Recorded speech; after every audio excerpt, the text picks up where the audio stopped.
got 2 packs of magic cards for my birthday. One of them was this Lord of the Rings pack, which I've already opened in another video and I was super excited about. And this one is my second pack of Outlaws of Thunder Junction. Unfortunately, I recorded this and I was on mute and I saw almost the entire pack already, but it made me so happy that I'm going to share it with you anyway. So I already know what's in here, but I want you to know what's in here too. First, there was this treasure token. I love the art on this treasure token. I have other treasure tokens. I just really like the art on this one, so I thought that was really fun. Here we have Black Snag Buzzard.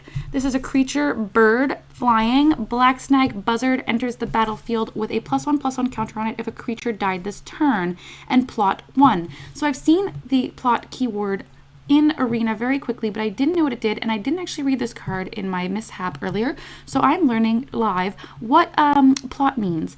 So you may pay this cost and exile this card from your hand. Cast it as a sorcery on a later turn without paying its mana cost. Plot only as a sorcery.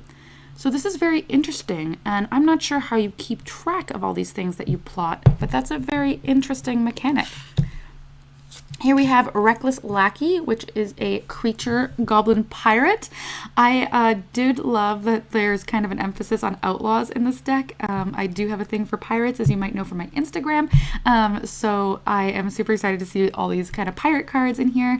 So this has first strike, haste, sacrifice Reckless Lackey, draw a card, and create a treasure token. If it's an artifact with tap, sacrifice this artifact, add 1 mana of any color. So that's an interesting one as well. Here we have a green card, Hard Bristle Bandit, creature plant rogue. I'm loving the plant cards in this series. What is up with this? So you tap it to add 1 mana of any color. Whenever you commit a crime, untap Hard Bristle Bandit. This ability triggers only once each turn. Targeting opponents, anything they control, and or cards in their graveyard is a crime. I love how they define that crime. That's very cool, and a cool little ramp, as you could kind of get 2 mana from him that turn. We have Armored Armadillo. Oh, who would have thought that the armadillo was armored? All right, Ward 1. 3 and a plains. Armored Armadillo gets +X/+0 until end of turn, where X is its toughness. Okay. We have Trained Arnyx, creature cat beast mount. Whenever Trained Arnyx attacks while saddled, it gains first strike until end of turn. Scry 1. So saddle means tap any number of other creatures you control with total power 2 or more. This mount becomes a saddled until end of turn. Saddle only as a sorcery. That's really interesting. That's my first time with that keyword as well. Super interested to see how that plays. We have a Harrier Strix flying. When Harrier Strix enters the battlefield, tap target permanent. 2 and an island, draw a card, then discard a card. It's just a wee little card there. We have Neutralize the Guards, which is an instant. A creature target opponent controls gets -1 until end of turn. Survey 2. Survey is another one I'm not familiar with. Look at the top 2 cards of your library, then put any number of them into your graveyard and the rest on top of your library in any order.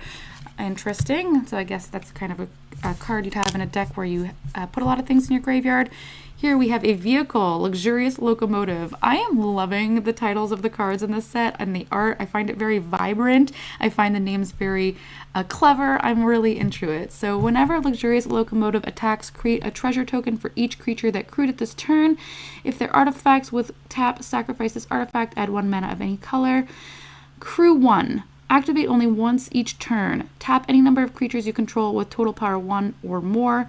This vehicle becomes an artifact creature until end of turn. Yes. Okay, so here we go. That's pretty fun. Getting treasures is always nice. Quite a few uncommons in here. So we have a Boombox, sacrifice Boombox, destroy up to 1 target artifact, up to 1 target creature, and up to 1 target land. I like that because it has target creature in there. I've seen other ones like this that do not attack a creature, but this is great because you have a mix of things that I like.